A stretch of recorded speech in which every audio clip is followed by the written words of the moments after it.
Hello students, welcome to my class. अगर आप हमारे यूट्यूब चैनल से पहली बार जुड़े हैं तो सबसे पहले सब्सक्राइब कीजिए हमारे चैनल को। नीचे बेल आइकन पर बटन दबाइए और ऑल कीजिए ताकि सारा डिटेल्स आपको मिलता रहे। कुछ स्टूडेंट्स के स्पेशल डिमांड पर हम फंडामेंटल केमिस्ट्री यानी केमिस्ट्री की कुछ बेसिक चीज़ें लेकर आए हुए हैं जो कॉम्पिटिटिव स्टूडेंट्स को मदद करेगा, साथ ही अन्य स्टूडेंट भी इससे लाभान्वित हो सकते हैं। तो आइए बात करते हैं फंडामेंटल केमिस्ट्री की, और ख़ासकर फंडामेंटल केमिस्ट्री में आज हम लोग पढ़ेंगे केमिकल रिएक्शन, रासायनिक अभिक्रिया and types of chemical reaction के बारे में। तो आज हमारा जो टॉपिक रहेगा वो chemical reaction and type of chemical reactions. Chemical reactions and types of chemical reactions.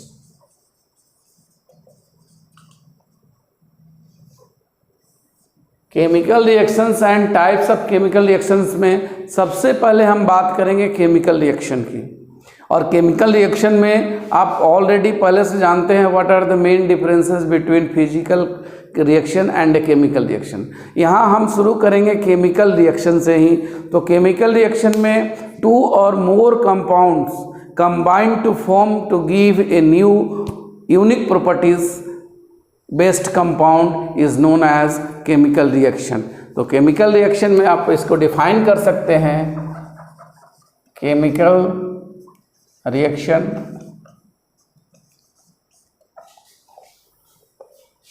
When to और more compounds combine to give a compound having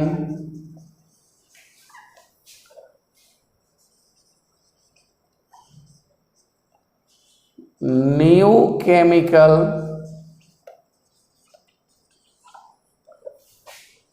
and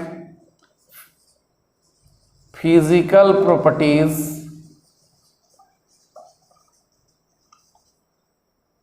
is known as or called chemical reaction।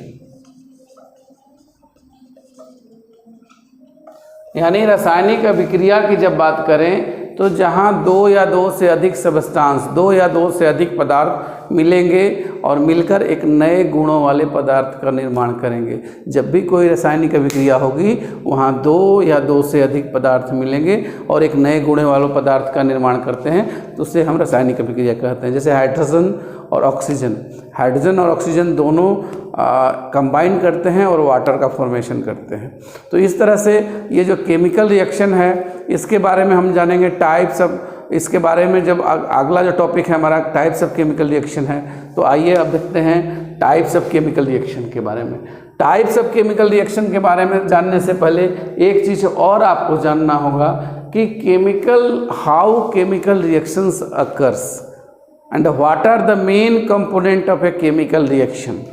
तो किसी भी chemical reaction में जो भाग लेने वाले substance हैं उन्हें हम लोग रिएक्टेंट्स कहते हैं। जो भी भाग लेने वाले हैं उन्हें हम रिएक्टेंट्स कहते हैं, और ये रिएक्टेंट्स जो कंबाइन करके देते हैं वो प्रोडक्ट होता है। इनको हिंदी में अभिकारक कहा जाता है, अभिकारक, और ये जो होते हैं प्रतिफल होते हैं, प्रतिफल। तो इस तरह से the compounds or the substances which undergo a chemical reaction or which take parts in a chemical reaction are known as reactants, and after the chemical reaction the new compound is formed is known as product. मतलब कि किसी भी रासायनिक अभिक्रिया में भाग लेने वाले पदार्थों को हम लोग रिएक्टेंट कहते हैं, अभिकारक कहते हैं, और जो भाग लेने के बाद जो नया कंपाउंड बना उसे हम लोग प्रोडक्ट कहते हैं। अब रिएक्टेंट और प्रोडक्ट यहाँ पर हम देख रहे हैं। फॉर एग्जांपल एक हम ले लें H2 + O2, ये गिव्स H2O। इसको थोड़ा सा बैलेंसिंग कर देते हैं तो यहाँ पर हो जाएगा 2H2। तो इस तरह से ये रिएक्शन हो गया। अब हम बात करेंगे टाइप्स ऑफ केमिकल रिएक्शन की। तो टाइप्स ऑफ केमिकल रिएक्शन में सबसे पहले हम देखते हैं, यहाँ पर अगला हेडिंग देते हैं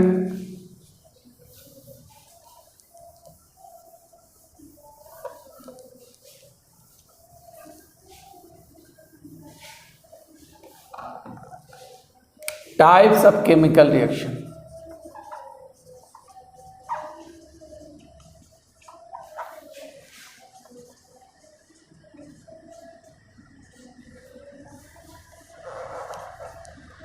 टाइप्स ऑफ केमिकल रिएक्शन में जो फर्स्ट रिएक्शन होगा वो होगा कॉम्बिनेशन रिएक्शन। इसको हम लोग हिंदी में संयोजन अभिक्रिया कहते हैं। संयोजन अभिक्रिया।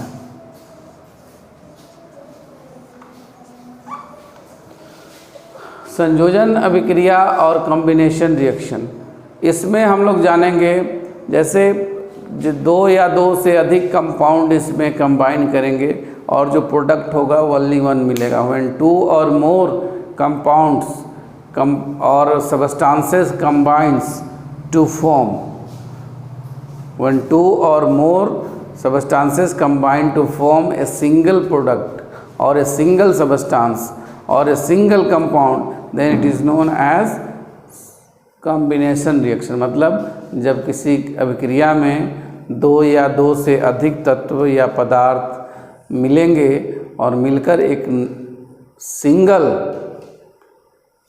प्रोडक्ट का निर्माण करेंगे, उत्पाद देंगे, तब ये संयोजन अभिक्रिया कहलाती है।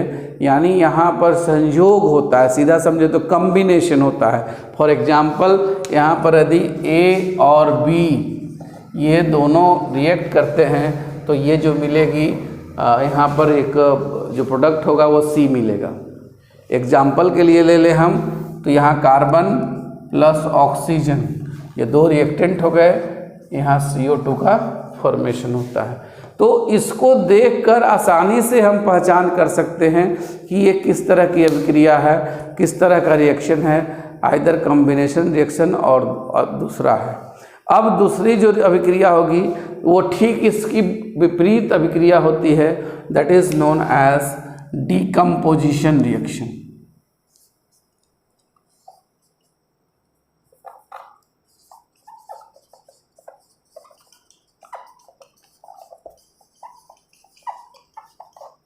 डीकम्पोजिशन रिएक्शन, इसको हम लोग हिंदी में वियोजन अभिक्रिया कहते हैं, वियोजन कहते हैं, विघटन कहते हैं, और भी कई इसके नाम दे सकते हैं। ये वियोजन अभिक्रिया हो गई।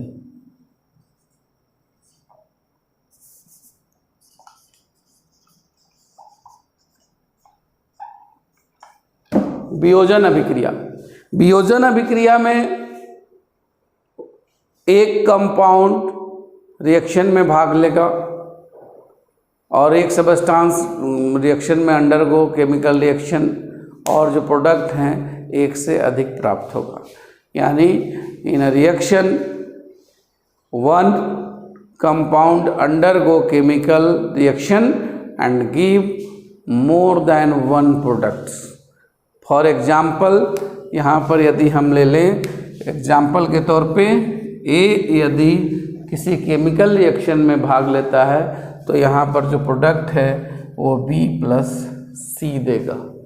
एग्जाम्पल के लिए यहाँ पर कैल्शियम कार्बोनेट को यदि हम लोग हीट करते हैं तो यहाँ पर calcium oxide plus carbon dioxide का फॉर्मेशन होता है। तो इस तरह से ये रिएक्शन यहाँ पर देखने से ही रिएक्शन को हम आसानी से पहचान कर सकते हैं कि ये जो रिएक्शन है वो वियोजन अभिक्रिया है और डिकम्पोजिशन रिएक्शन।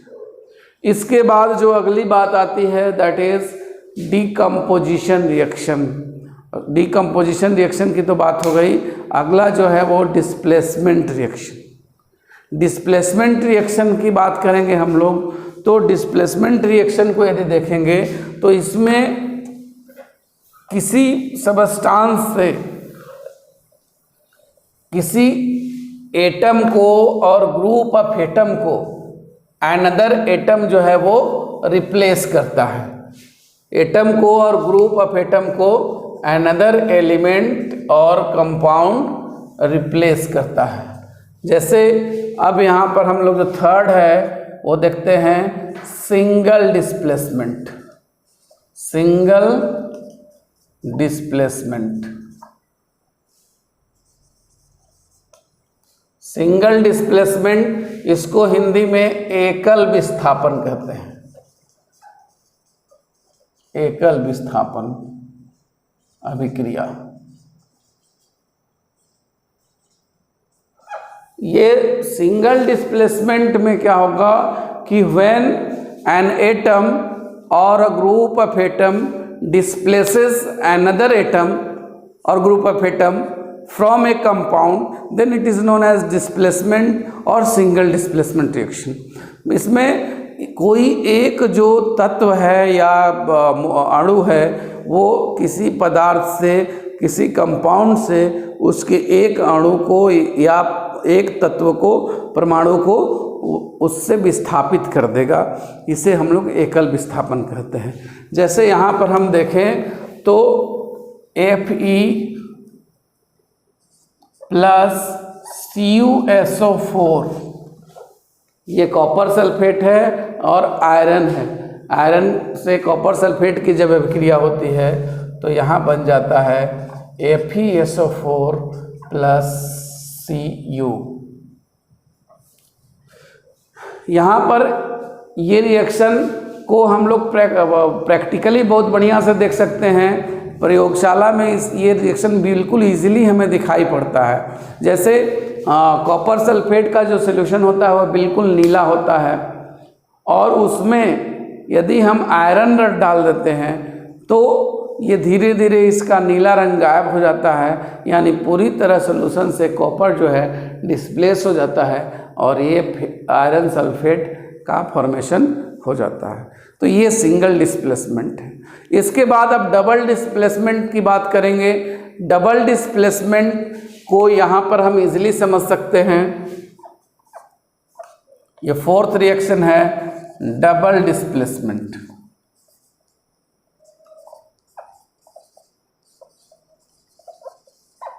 इसको हिंदी में उभय विस्थापन अभिक्रिया कहा जाता है।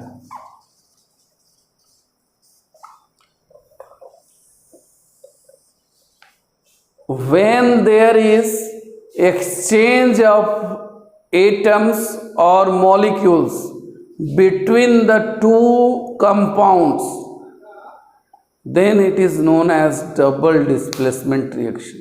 यानी जब दो कंपाउंड्स के बीच, दो यौगिकों के बीच अणुओं का या परमाणुओं का आदान प्रदान हो, विनिमय हो, एक्सचेंज हो, तो उसे हम लोग उभय विस्थापन यानी डबल डिस्प्लेसमेंट रिएक्शन करते हैं। एग्जाम्पल इसका हम लेते हैं यहाँ पर। जैसे हम क्या करेंगे कि सोडियम क्लोराइड के विलयन में NaCl that is sodium chloride और सिल्वर नाइट्रेट AgNO3 को रिएक्ट कराते हैं, तो यहाँ पर हमें जो प्रोडक्ट मिलता है वो AgCl प्लस NaNO3 मिलता है। यानी इस रिएक्शन में जो AgCl है ये वाइट प्रेसिपिटेट माने अवक्षेप की तरह, उसमें जो जिस पात्र में जिस रिएक्शन मिक्सचर में हम लोग देखेंगे कि जैसे ही NaCl और AgNO3 के बीच अभिक्रिया होगी, रिएक्शन होगा। रिएक्शन के साथ ही इनमें AgCl is precipitated out, it is white precipitate, और ये जो जैसे दूध की छाली होती है उस तरह से उस रिएक्शन में ये तैरने लगता है, और सेकेंड जो प्रोडक्ट बनता है that is AgNO3। In this reaction हम लोग ये देखते हैं, we saw that the NaCl and Ag exchange their position in the products, यानी हम देखते हैं कि सोडियम और सिल्वर दोनों अपने स्थान का परिवर्तन इस रिएक्शन में करते हैं। यहीं पर जो अगला रिएक्शन है उसकी बात कर लेते हैं, that is precipitation reaction. Precipitation reaction, इस रिएक्शन की बात हम यहीं पर कर रहे हैं इसलिए कि इसका भी एग्जाम्पल इसी रिएक्शन को हम देंगे, और इस अभिक्रिया को हम हिंदी में अवक्षेपण अभिक्रिया कहते हैं। अवक्षेपण अभिक्रिया। और प्रेसिपिटेशन से पहले हम लोग जानेंगे प्रेसिपिटेट के बारे में। व्हाट इज प्रेसिपिटेट, जिसको या तो हम नीचे की तरफ एरो से दिखाते हैं या प्रेसिपिटेट PPT लिखकर दिखाते हैं। तो PPT या प्रेसिपिटेट क्या है या अवक्षेप क्या है, इसके बारे में आपको बता दें। तो जब किसी रिएक्शन मिक्सचर में दो मिसिबल कंपाउंड्स हों या दो जो कंपाउंड्स क्लियर सॉल्यूशन हों, और उस क्लियर सॉल्यूशन को जब किसी बर्तन में, किसी ट्यूब में, टेस्ट ट्यूब में मिलाते हैं, और मिलाने के साथ ही उसमें एक कंपोनेंट या तो नीचे पेंदी में बैठ जाए या ऊपर तैरने लगे, यानी एक जो है उसमें सॉलिड की तरह उसका जो फेज है वो लिक्विड फेज से सॉलिड में कन्वर्ट हो जाए, then this is known as precipitate. When the one component in a reaction mixture is solidified or it floats on the surface or settle to the bottom, then it is known as precipitate। तो ये तो precipitate हो गया, अवक्षेप हो गया, लेकिन जो reaction है दैट इज प्रेसिपिटेशन। इस प्रेसिपिटेशन रिएक्शन की बात करेंगे तो इसका डेफिनेशन भी बिल्कुल सिंपल होगा, और इसका डेफिनेशन होगा कि when precipitate formed during a chemical reaction, then it is known as precipitation reaction। माने जब किसी रासायनिक अभिक्रिया में अवक्षेप का निर्माण हो, अवक्षेप बने, तो उसे हम लोग अवक्षेपण अभिक्रिया कहते हैं। और इसका भी एग्जाम्पल हम ऊपर वाली अभिक्रिया को दे सकते हैं, NaCl plus AgNO3 gives white precipitate as AgCl and NaNO3। तो इस तरह से ये अभिक्रिया आपकी क्लियर हो गई। ये जो रिएक्शन है प्रेसिपिटेशन रिएक्शन क्लियर हो गया। इसके बाद जो नेक्स्ट अभिक्रियाएं हैं, नेक्स्ट रिएक्शंस हैं, जैसे फोटोकेमिकल रिएक्शन, इलेक्ट्रोलाइसिस, और भी जो अभिक्रियाएं हैं, redox reaction, reduction and oxidation, इन सारी अभिक्रियाओं की चर्चा अगले क्लास में करेंगे, अगले टॉपिक में करेंगे। धन्यवाद।